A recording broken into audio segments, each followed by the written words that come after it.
Hi friends, हे माझ्या हाती पलाशचं फूल आहे आणि इथे आहे तो निंबाचा पाला. ह्या आपल्या गायींसाठी हे काढलं आहे आणि हे फूल आपल्याला काय आपण ह्याचा उपयोग करू शकतो ते मी तुम्हाला सांगेल. कारण भरपूर लोक ह्याचा उपयोग वेगळ्या वेगळ्या ह्यांनी करतात. तर ही माझ्या गाईसाठी आणलेलं आहे मी आणि ही फुलं खूप औषधी असतात असं सांगलं जातं. तर ते गाईंना दिलं जातं खाण्यामध्ये. मग ह्याचं आपण पाणी बॉईल करून ह्याचं पाणी पिऊ शकतो खाली पोट अर्ली इन द मॉर्निंग, कारण हे किडनीसाठी ह्याचं पाणी खूप चांगलं आहे.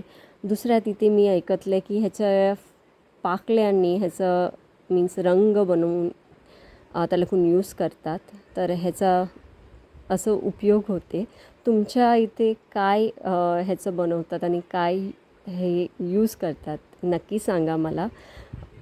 आत्ता मी ही माझ्या गाईसाठी घेते कारण ती खाणं सोडलेलं आहे आणि ही फुलं आपण काढून तिला सुकवून तिला खाण्यासाठी देणार आहोत. तर बघूया तिच्यामध्ये काय फरक येतो काय. आता ती चरायला गेले बाहेर, पण खाणं सोडून दिलेलं आहे. तर हेच मी आता तिला देणार आहे. त्याच्यासोबत ओवा, मग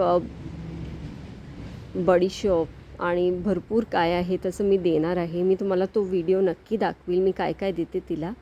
आणि समज तुम्हाला माहिती असेल तर तुम्ही मला नक्की सांगा, करून ही फुलांचं काय उपयोग होतं आणि काय करू शकतात ह्याच्याने, कारण आमच्या तिथे भरपूर ही फुलं असतात. थँक्यू.